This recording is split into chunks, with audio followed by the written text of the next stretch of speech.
എനിക്ക് ഇങ്ങനത്തെയൊക്കെയാണ് ഇഷ്ടം. ഞാൻ ഒത്തിരി കോസ്റ്റ്ലി സാരികൾ കുറവാണ് ഞാൻ എടുക്കല്. എന്നിട്ട് സാരികൾ എടുക്കും, പക്ഷെ വെറൈറ്റി പ്ലെയിൻ സാരി എടുക്കും, നല്ല വർക്കുള്ള ബ്ലൗസ് സെറ്റ് ചെയ്തിട്ട് അത് അങ്ങനെയാക്കും. അങ്ങനെ ഓരോന്നും എല്ലാം അങ്ങനെ തന്നെ, എല്ലാം വ്യത്യാസമായിരിക്കണം എന്ന് മാത്രമേ എന്റെ ആഗ്രഹമുള്ളൂ. ഇപ്പൊ ബ്ലാക്ക് ചേച്ചി ഉപയോഗിച്ച സാരി ഏതെങ്കിലും ഉണ്ടോ ഇവിടെ? അത് മുകളിലുണ്ട്, കുറെ ഉണ്ട്, ഞാൻ കാണിച്ചു തരാം. ഇത് കണ്ടോ, ഇതിങ്ങനെ വെറും ബ്ലാക്കിൽ ബ്ലൗസുകൾ വെറൈറ്റി ചെയ്യൂലേ. അപ്പൊ അതൊരു സാരിയുടെ വില ആർക്കും പറയാൻ പറ്റാത്ത രീതിയിൽ ആക്കിക്കൊണ്ടിരും. ഇതൊക്കെയാണ് എന്റെ. ഇത് കണ്ടാ നല്ല എക്സ്പെൻസീവ് ആയിട്ട് തോന്നും അങ്ങനെ, പക്ഷെ ഇല്ല. ഇത് ഫുൾ ആണെങ്കിൽ ഇതാണ് എംബ്രോയിഡറിയുടെ ഒക്കെ കഴിവാണ്. ഇതിങ്ങനെയൊക്കെ ചെയ്തിട്ട് ഇതിലൊക്കെ അങ്ങനെ അങ്ങനത്തെ ഇടും. അങ്ങനെ ഇത് പ്ലെയിൻ ആണ്. ഇതിനൊക്കെ ഇങ്ങനെ പ്രിന്റ് ഉള്ള ഈ ബ്ലൗസുകൾ അങ്ങനെയൊക്കെ. അത് പിന്നെ ആ ഒരു സാരിക്ക് തന്നെ പല പ്രിന്റുകൾ എടുക്കും. ഇത് കണ്ടോ, ഈ പ്രിന്റ്, പല പല പ്രിന്റുകളുള്ള ബ്ലൗസുകൾ അങ്ങനെയൊക്കെ എടുക്കാം. പിന്നെ അതേപോലെ ഇതൊക്കെ ഞാൻ ഒരു പ്രാവശ്യം ഒരു ഫംഗ്ഷൻ വന്നു, അപ്പൊ പെട്ടെന്ന് പോണേ. അപ്പൊ ഈ പറഞ്ഞ പോലെ തന്നെ സാരികള് എല്ലാം ഉടുത്ത സാരി. അപ്പൊ ഞാൻ എന്ത് ചെയ്തു, ഇവിടെ ഇരുന്ന ഒരു സാരിയാണ്, ഞാൻ കുറച്ച് തുണി വാങ്ങിക്കൊണ്ട് വന്നിട്ട് ഇത് ഞാൻ ചെയ്തതാണ്. പെട്ടെന്ന് ഞാൻ വേറൊരു സ്റ്റൈല് പോലെ ആക്കി, ഇങ്ങനെ ആക്കി. ഇങ്ങനെ ഇതിപ്പോ നമുക്ക് ആർക്കും ഉണ്ടാവില്ല, ഇങ്ങനത്തെ സാരി ആർക്കും ഇല്ലല്ലോ. അതെ ഇത് സാധാ ഒരു സാരിയില് നമ്മളാണെങ്കിൽ വേറൊരു പൈപ്പിംഗ് കൊടുത്തു അല്ലേ. എന്നിട്ട് ആ പൈപ്പിങ്ങിന്റെ തന്നെ ബ്ലൗസും ചെയ്തു. പെട്ടെന്ന് ഇറങ്ങി എടുത്തൊക്കെ പോകുമ്പം ഇത് ആർക്കും ഉണ്ടാവില്ല, അപ്പൊ അത് വില അറിയില്ല ആർക്കും. പക്ഷെ ഇത് ഭയങ്കര മറ്റേ നമ്മൾ കാണുമ്പോ ഭയങ്കര ഇത് എത്ര വിലയാന്നുള്ള അറിയുമല്ലോ, ഇത് അറിയില്ല ഇങ്ങനത്തെയൊക്കെ ആകുമ്പോ. ഇങ്ങനത്തെ പണികളൊക്കെ എനിക്കുണ്ട് കേട്ടോ. ഇത് നമ്മൾ ഈ വലിയ ബൊട്ടീക്കിലൊക്കെ ചെയ്യിപ്പിച്ച ഒരുപാട് പൈസ കൊടുത്ത് ചെയ്യിപ്പിച്ചില്ല. ഞാൻ ഒരു ദിവസം രാത്രി തന്നെ ഇരുന്ന് തയ്ച്ചാൽ എന്റെ ഫ്രണ്ട്സിനൊക്കെ അറിയാം ഞാൻ തയ്ക്കും. എന്റെ ഫ്രണ്ട്സ് ഒക്കെ ഞാൻ ഇട്ടോണ്ട് ചെല്ലുമ്പോ പറയും ഇതെപ്പ തയ്ച്ചു. ഞാൻ പറയും ഇന്നലെ ഇരുന്ന് രാത്രി ഇതായിരുന്നു പണി, പെട്ടെന്നിരുന്ന് തയ്ച്ചുണ്ടാക്കുക. ഇതൊക്കെ ഓരോ ഫംഗ്ഷൻ വരുമ്പോ പെട്ടെന്ന് ഇരുന്ന് ഞാൻ ഇരുന്ന് തയ്ച്ചു വിട്ടു. ഇപ്പൊ ഓരോ ഫംഗ്ഷൻ വരുമല്ലോ, അപ്പൊ നമ്മൾ കൊടുക്കുന്ന സാരികളാ. ഇത് ഭയങ്കര വെയിറ്റ് ആണ്, എടുത്തു നോക്കി കണ്ട. ഇത് ആ ഒരു സമയത്ത് ഇതിന് എന്തായിരുന്നു, ഭയങ്കര വെയിറ്റ്.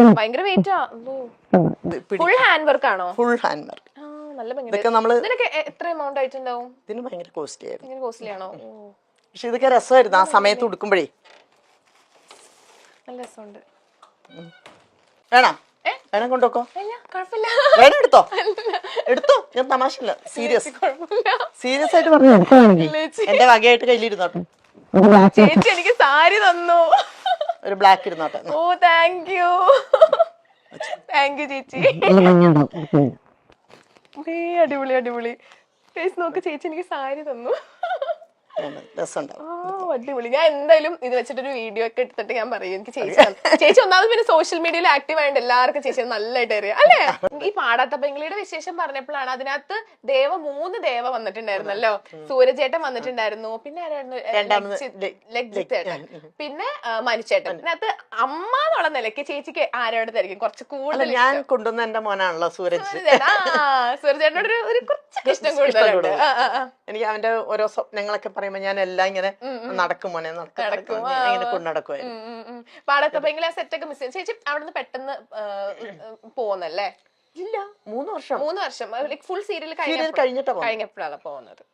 ആ കോവിഡിന്റെ സമയത്തൊക്കെ മനസ്സിനൊരു സന്തോഷം ഉണ്ടായത് ആ സീരിയലാണ്. കാരണം നമ്മൾ അവിടെ ചെല്ലുന്നു തിരിച്ചു, അപ്പൊ നമ്മളെല്ലാരുമായിട്ടൊന്ന് വേണ്ടി മറ്റേ നമ്മളെ ഏതോ ഒറ്റപ്പെട്ട പോലെ കിടക്കുന്നു. ചേച്ചി ഇപ്പൊ ഈ 25 വർഷത്തിലായാലും എല്ലാ വർഷവും എന്തെങ്കിലുമൊക്കെ പുതിയ എപ്പോഴും അപ്ഡേറ്റഡ് ആയിട്ട് ഇരിക്കുന്നുണ്ട്. നമ്മളാണെങ്കിൽ മറന്നു പോകുന്നില്ലല്ലോ. ഇപ്പൊ നമ്മള് സിനിമ ഇപ്പം കുറവാന്ന് പറഞ്ഞിട്ട് എനിക്കിങ്ങനെ വീട്ടിലയ്യോ ഇല്ല എന്ന് പറഞ്ഞായിരിക്കില്ല. അപ്പൊ സീരിയൽ വരും, സീരിയൽ എടുക്കും. അതിനിടയ്ക്ക് ചെയ്യും. അതിനിടയ്ക്ക് ഇപ്പൊ ഈ അടുത്ത് ആവണങ്കാട്ട് എന്ന് പറഞ്ഞിട്ടൊരു സോങ് ഉണ്ടായിരുന്നു. അപ്പൊ അതില് പിന്നെ നമ്മുടെ ഇവരുടെ അമ്മയായിട്ട് ഞാൻ പോയി ചെയ്തു. നമ്മുടെ സീരിയലിലൊക്കെ ഉള്ള പെട്ടെന്ന് പേര് കിട്ടില്ല, അമ്മയായിട്ട് ഞാൻ പോയി. ഞാൻ അതും 2 ദിവസത്തെ വർക്കായിരുന്നു. അപ്പൊ രസമായിട്ട് അത് പോയി ചെയ്തു. അങ്ങനെ വെറുതെ ഇരിക്കലില്ല. പിന്നെ അതിനിടയ്ക്ക് ഷോ വരുമ്പോ അതും ചെയ്യും. ഷോസ് ഒക്കെ എനിക്ക് ഭയങ്കര ഇൻട്രസ്റ്റ്. നമുക്ക് മടക്കി വെക്കാം അല്ലേ? ഇത് മടക്കി എടുക്കാം, എല്ലാം മടക്കി വെക്കാം. അല്ല അത് ഞാൻ പിന്നെ മടക്കി വെക്കാം. അല്ല അത് കുഴപ്പമില്ല, ഇത് ഞാൻ മടക്കി വെക്കാം. ഇത് മാറ്റി വെക്കാം. ചേച്ചി എനിക്ക് തന്ന സാരിയാണ് ഗൈസ്. മാറ്റി ഇനി ഇനി എങ്ങോട്ടാ നമ്മൾ പോകാൻ പോകുന്നേ? ഇതാണ് ഇതാണ്. ഇനി അങ്ങോട്ട് എന്താണ്? ഇത് നമ്മുടെ അടുക്കള. ഇതാണ് ചേച്ചിയുടെ ഏരിയ. ചേച്ചിക്ക് എനിക്ക് തോന്നുന്നു ഈ വീട്ടിൽ ഏറ്റവും ഇഷ്ടപ്പെട്ടത് ചേച്ചിയുടെ അടുക്കളയൊക്കെയാണ്. പക്ഷെ എങ്ങനെ കിടക്കുന്നത് എനിക്കൊന്നും പറയാൻ വയ്യ. നല്ല എന്താ പറയാ, ഒരു ഇവിടെ കൃഷ്ണൻ കൃഷ്ണനല്ലേ? സോറി, അത് കൃഷ്ണൻ. ഇതാരാ? അത് കൃഷ്ണന്റെ. സോറി, അത് രണ്ടും കൃഷ്ണന്റെ. സോറി, എനിക്കറിയത്തില്ല. ഓക്കെ, ഇവിടെ ഭയങ്കര ബ്യൂട്ടിഫുൾ ആയിട്ട് എല്ലാം. ഇത് ഗസ്റ്റുകൾ വരുമ്പോ കൊടുക്കാനുള്ള ഇതായിരിക്കും അല്ലെ? കപ്പും സാധനങ്ങളും ഇവിടെ കുറച്ച് പേരല്ലേ വരുള്ളൂ. അതെ അതെ. ഇവിടെ നല്ല കളർഫുൾ ആയിട്ടുള്ള നല്ല ബ്ലൂ കളറും ഒക്കെ നല്ല അടിപൊളിയായിട്ട് അറേഞ്ച് ചെയ്ത് വെച്ചിട്ടുണ്ട്. ഓക്കെ, അവിടെ പിന്നെ ഇവിടെ ഇത് നമ്മുടെ കുഞ്ഞു കിച്ചൺ. എന്റെ ലോകം ഇത്രയൊക്കെ ഉള്ളൂ. ചേച്ചി എനിക്ക് ചേച്ചിക്ക് കുക്കിംഗ് ഒക്കെ ഭയങ്കര ഇഷ്ടമാണല്ലേ? എല്ലാരും പറയും ചേച്ചി നന്നായിട്ട് കുക്ക് ചെയ്യും. ചേച്ചി ആണെങ്കിൽ എന്തോ ഒരു ചിക്കൻ എന്തോ ഉണ്ടാക്കി കൊടുത്ത ഓർഡിനറിയുടെ സെറ്റിലല്ലേ? ചേച്ചി ചിക്കന്റെ ഒരു സംഭവമൊക്കെ ഉണ്ടാക്കി കൊടുത്ത കാര്യമൊക്കെ ഞാൻ അറിഞ്ഞു. അതുണ്ടായിരുന്നു. ചേച്ചിക്ക് ഏറ്റവും ഇഷ്ടം എങ്ങനത്തെ ഫുഡ് ഉണ്ടാക്കാനാണ്? വെജ് ആണോ നോൺ വെജ് ആണോ? അങ്ങനെയില്ല, നോൺ വെജ് ആണ് ഏറ്റവും ഇഷ്ടം. ഓരോന്നൊക്കെ ആയിട്ടുണ്ടാക്കി എല്ലാവർക്കും ഇഷ്ടപ്പെടുന്ന അതാണ്. ഇപ്പൊ നമ്മളൊരു അവിയലോ സാമ്പാർ അങ്ങനെ ഉണ്ടാക്കുന്നതിനെക്കാട്ടിലും ഇഷ്ടാവും ചിക്കനൊക്കെ ഒരു വെറൈറ്റി ആയിട്ട് ഉണ്ടാക്കി കൊടുത്തു കഴിഞ്ഞാൽ. മക്കളുടെ വിശേഷം എന്താ? ഇവിടെ ഓവൻ സംഭവങ്ങളും എല്ലാം കബോർഡ്സും എല്ലാം. മറ്റേ ചാലക്കുടിയിലെ വീട്ടിലാണ് കുറച്ചും കൂടെ അത് പിന്നെ നമ്മുടെ ലോകം പോലത്തെ. അതെ അതെ അതെ.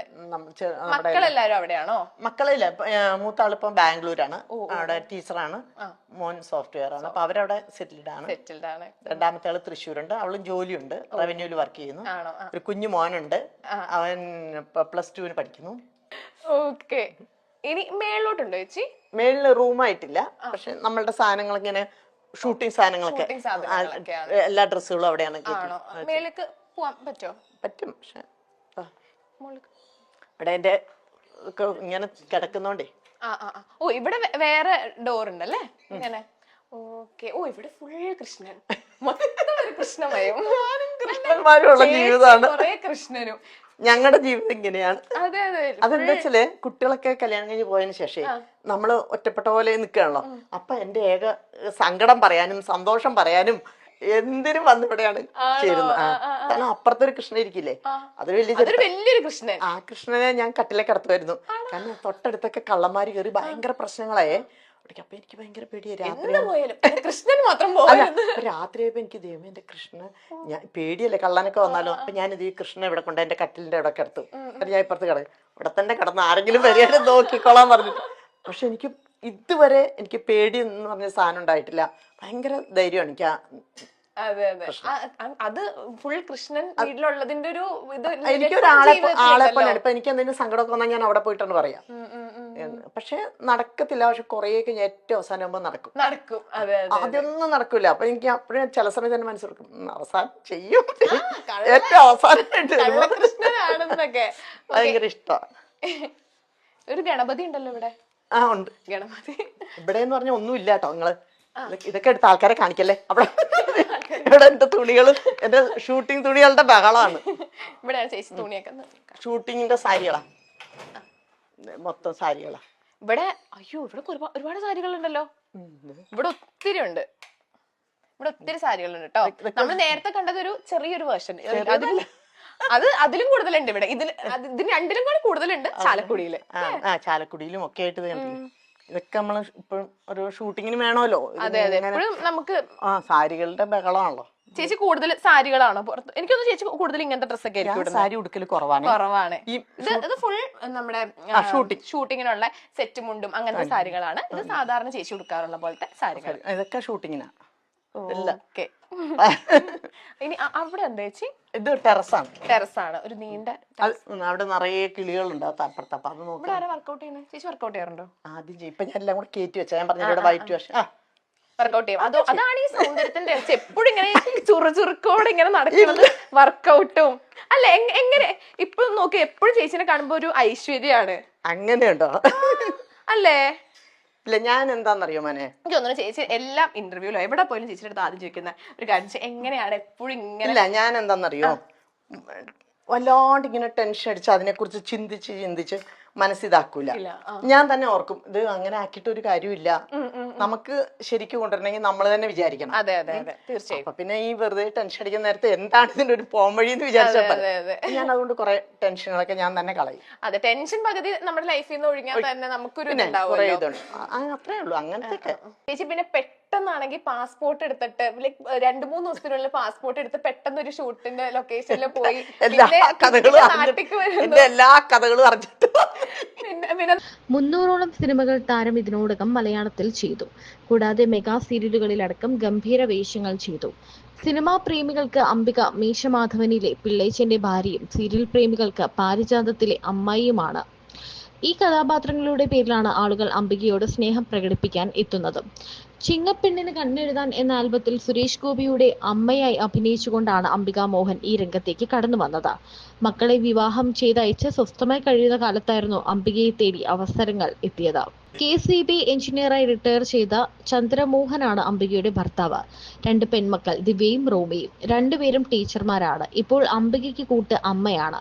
ചാലക്കുടിയാണ് സ്വന്തം സ്വദേശമെങ്കിലും അമ്മയ്ക്ക് വാർദ്ധക്യ സഹജമായ അസുഖങ്ങൾ പിടിപെട്ടതോടെ ചികിത്സയ്ക്കും ഷൂട്ടിംഗ് ആവശ്യങ്ങൾക്കും എല്ലാമായി എറണാകുളത്താണ് ഇപ്പോൾ അംബികയുടെ താമസം.